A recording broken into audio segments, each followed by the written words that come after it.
Bonjour à tous, j'espère que vous allez excellemment bien. Et oui, c'est l'heure de faire la dernière présentation d'étape sur ce Paris-Nice, de clôturer cette semaine de compétition qui a été intense et on va la clôturer avec souvent un très beau spectacle du côté de Nice, du côté du Col d'Èze, notamment où souvent il y a souvent du beau spectacle et c'est souvent une étape 5 étoiles comme on pourrait dire au niveau de l'animation de la journée. Allez, n'hésitez pas à vous abonner à la chaîne, à réagir dans les commentaires, à mettre un pouce bleu, à partager la vidéo sur les réseaux sociaux, notamment auprès de vos proches. Vous pensez que ça peut les intéresser?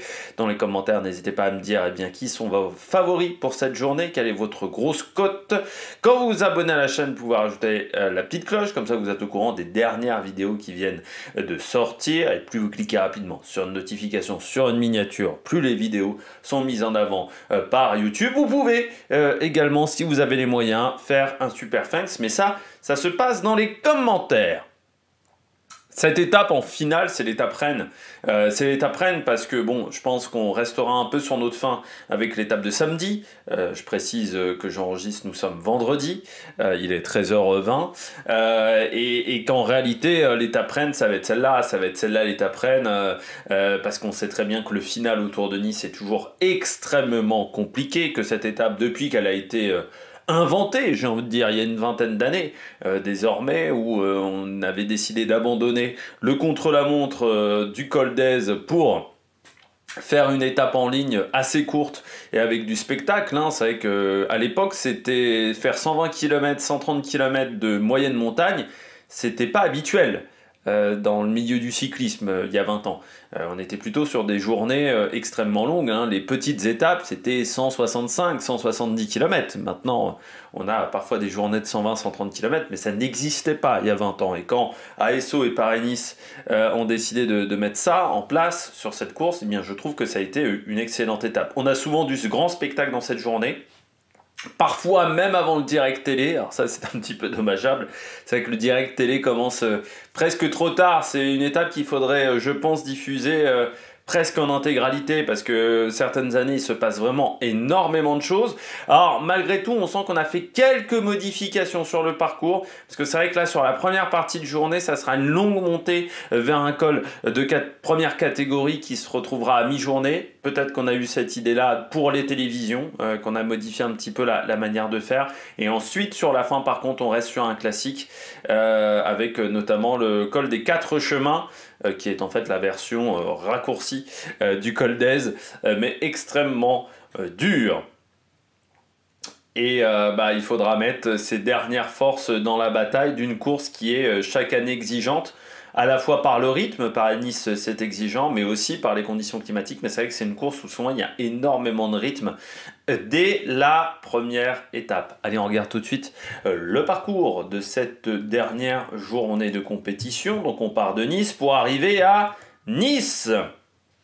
121 km au programme et 3 côtes de première catégorie plus un sprint intermédiaire en bosse. Alors comme vous le voyez sur cette première partie de journée, c'est là où est la grosse modification. Avant on quittait Nice et on avait le droit à quelques bosses de deuxième catégorie notamment, qui étaient des bosses avec pas mal de pourcentage notamment au programme, mais on n'avait pas forcément une longue montée. Là, on voit que ça va être en fait une longue montée pour arriver jusqu'au col de la Porte pendant cette première partie de journée. C'est 50 km, premiers kilomètres qui vont être plutôt en prise, mais pas de grandes difficultés avant ce col de la Porte. Col de la Porte, c'est 7 km à 6,9 de moyenne. Ça sera le point culminant de la journée à 1057 mètres d'altitude. On le regarde tout de suite.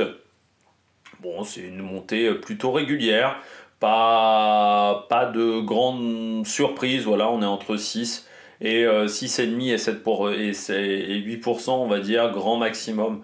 Donc voilà, c'est une montée qui va mettre les coureurs en jambes. L'avantage de cette montée, c'est qu'elle est au sommet à 70 bornes de l'arrivée, donc on est déjà dans un moment important de la course. Ça, c'est ce qui est très intéressant, c'est que vous voyez que cette montée, elle est au kilomètre 50. Donc 70 km de l'arrivée, et ça va être très intéressant. La descente, alors faire attention à toutes les descentes sur cette journée, j'ai oublié de le préciser, bon sur l'étape de Rond il n'y aura pas de descente, mais on est sur des routes dans l'arrière-pays niçois qui sont souvent assez techniques. Les descentes sont notamment constituées de nombreuses épingles. Et particularité également, c'est que en gros, soit d'un côté vous avez un mur de pierre, de l'autre côté c'est un précipice. Donc autant vous dire qu'il n'y a pas vraiment d'échappatoire en cas de chute ou en cas de problème. Donc ça peut être très dangereux. Donc il faut vraiment faire attention aux descentes. Ensuite, on récupère, on va dire, le parcours habituel de cette dernière étape, c'est-à-dire l'enchaînement col de Peille, côte de Peille, pardon, col d'Aise, col des 4 chemins, la côte de Peille, 6, 7 à 6, 8 de moyenne. C'est, on pourrait croire que c'est plus facile que le col des 4 chemins, mais ça reste dur, hein, cette côte de Peille. Il y a des beaux petits pourcentages, hein, notamment ce kilomètre à 9,1%. C'est pas super régulier, la côte de Peille, donc c'est vrai que c'est un bon avant-goût de ce qu'on aura ensuite. Et on est assez proche de l'arrivée, donc on a vu parfois des tentatives dans la côte de Peille. On se souvient notamment de Contador, qui avait essayé de renverser un Paris-Nice de cette manière-là. Donc il faut toujours faire attention du côté de la côte de Peille parce que voilà, on a la possibilité de faire de grandes différences. Derrière, on descend vers la Turbie, le col d'Aise qui sera le lieu du sprint intermédiaire et du sprint, donc bonification 1 km 6 à 9,1 de moyenne. On sera déjà dans les 30 derniers kilomètres. On descend une première fois vers Nice avant de récupérer le col des 4 chemins. En fait, le col des 4 chemins, c'est le col d'Aise auquel on a enlevé les derniers kilomètres. Donc on garde que les kilomètres les plus compliqués du côté du col des 4 chemins. Col des 4 chemins, donc 3 km 6 à 8,7 de moyenne. On le regarde tout de suite, ce col des 4 chemins. Donc comme je vous le disais, hein, c'est la version courte. Mais c'est très dur, hein, le col d'Aise au pied. Le pied du col d'Aise est très compliqué. Et en plus là, on prend quasiment le pied à l'arrêt. Donc c'est ça qui renforce la difficulté du côté de ce col des 4 chemins. Et puis ensuite la descente vertigineuse à haute vitesse du côté de Nice. C'est pas une descente très technique, mais c'est une descente à haute, très haute vitesse. On va regarder ça même en détail, le final de cette journée. Donc vous voyez hein, les 5 derniers kilomètres. Encore une fois, c'est pas une descente très technique, mais c'est une descente avec énormément de pentes et ça va très très vite. On peut dépasser facilement les 100 km/h. Il faudra faire, donc forcément, le moindre petit virage devient technique. Là, faut pas trop s'inquiéter de ces deux épingles. En gros, il y a de la place. Il y a de la place dans ces deux zones. Donc, que ça soit l'épingle ici ou l'épingle là, enfin qui sont des demi-épingles, hein, qui sont des virages serrés, on va dire là ça passe pas trop mal. Faire attention aux deux terre-pleins parce qu'on les voit pas trop. Et là, on ne peut pas mettre en plus de signaleurs à cause de la vitesse des coureurs. Donc ça, voilà, il faut faire attention du côté des terre-pleins. Et ensuite, la zone là un petit peu dangereuse, c'est les 5 ralentisseurs ici. Parce que le premier, on va le prendre quand même à bonne petite vitesse, donc il faut faire attention. Et oui, c'est virage à épingle, parce que voilà, faut pas se rater au niveau des virages. Normalement, la route est large, la route est plutôt belle, hein, pas de souci sur cette arrivée sur Nice, mais il faut faire attention voilà, à la descente qui est vraiment vertigineuse. Voilà, c'est vraiment vertigineux les vitesses. Et puis après, donc l'arrivée sur la promenade des Anglais dans le dernier kilomètre. Donc pas vraiment de soucis sur l'arrivée qui sera toute droite. La météo du côté de cette journée, on regarde la carte même du parcours. Hop là, j'avais perdu mon petit icône de souris. Mon petit curseur. Donc on part de Nice pour revenir à Nice. C'est une grande boucle. Et ensuite on revient vers Nice, donc c'est pas, voilà, il n'y a pas vraiment de surprise par rapport au parcours. Et du côté de la météo, temps très ensoleillé avec des températures bien plus agréables que ce qu'on a eu sur la semaine, hein. On a eu des conditions qui étaient difficiles avec 15 degrés, donc vraiment ça a donné de la joie aux coureurs presque. Et puis attention au vent fort de sud-ouest entre 30 et 50 km/h de nouveau, donc un vent qui vient de la mer et qui va frapper très fortement comme ça, voilà, hop, hop, hop, hop, hop, donc plutôt défavorable sur la fin, ce qui pourrait un peu nuire à la course, mais favorable par contre dans la côte de Peille, hein, donc c'est peut-être là où on va déclencher les hostilités du côté de cette étape. L'histoire, rapidement, les dernières étapes à Nice, du côté de Paris-Nice, eh bien on se souvient que donc on a eu le Tour de France en 2024 qui était passé du côté de Nice. L'an dernier, c'était Remco Evenepoel qui s'était imposé, Pogačar en 2023, Simon Yates en 2022, Ion Izagirre avait gagné la course en 2019, parce qu'en 2020 on n'était pas arrivé jusqu'à Nice, on avait arrêté la course avant. Et qu'en 2021, l'arrivée ne s'était pas faite non plus à Nice pour des questions de Covid. Parmi les vainqueurs un peu surprises, on a eu du David Delacruz qui n'était pas parmi les favoris. On a eu des Français également.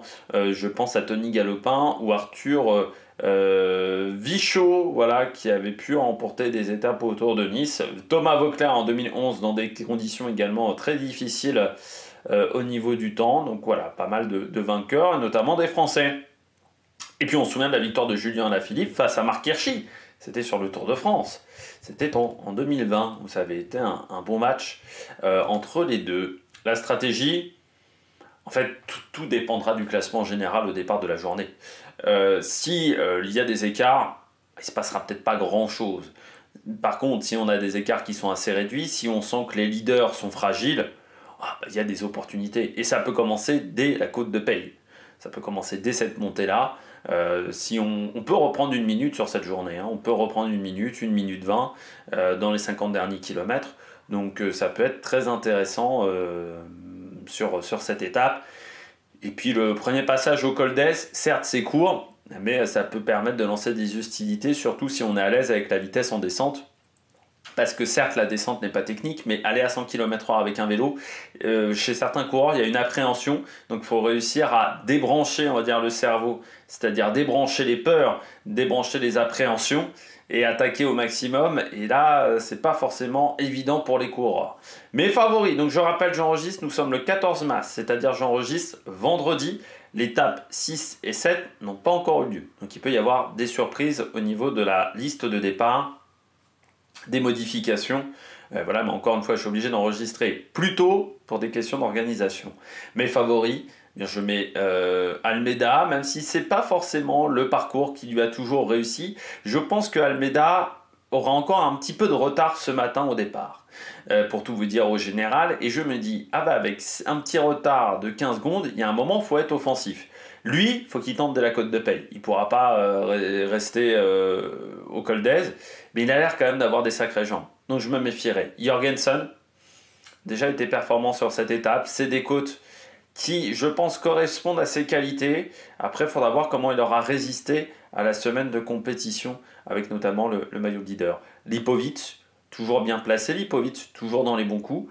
Lui aussi, il faudra s'en méfier du côté du coureur de la Red Bull Bora. Et puis, je tente quand même Skelmose, même s'il a été en difficulté, mercredi, jeudi notamment, je me dis, allez, il va peut-être se refaire la santé sur la fin de cette semaine. À suivre, Champoussin, que je privilégie à Terrada sur ce parcours-là. Je pense que ça convient pas mal du Champoussin. McNulty, également, faudra s'en méfier. En éclaireur, peut-être d'Almeida. Et puis Van Wilder, le Belge, un peu moins surveillé que d'autres coureurs. Il y a aussi une bagarre un petit peu pour le maillot blanc. Ça peut l'intéresser. Vous voyez que j'ai pas mis Martinez. Je tente un coup, voilà, de ne pas mettre Martinez, c'est vraiment, je tente un coup, parce que ça lui convient, mais j'essaye de tenter un coup avec d'autres coureurs, donc voilà, c'est pour ça que je ne mets pas Lenny Martinez du côté de cette étape. Du côté des horaires, programme télé sur Max et France 3, 13h25, et sur Eurosport 2, ça sera à partir de 15h45, donc juste après l'étape de Tirreno Adriatico. Eh bien, j'espère que vous avez aimé cette vidéo. N'hésitez pas à vous abonner à la chaîne, à réagir dans les commentaires, à mettre un pouce bleu. Et puis nous, on se retrouve pour de nouvelles aventures sur la Mac Production. Ciao, ciao!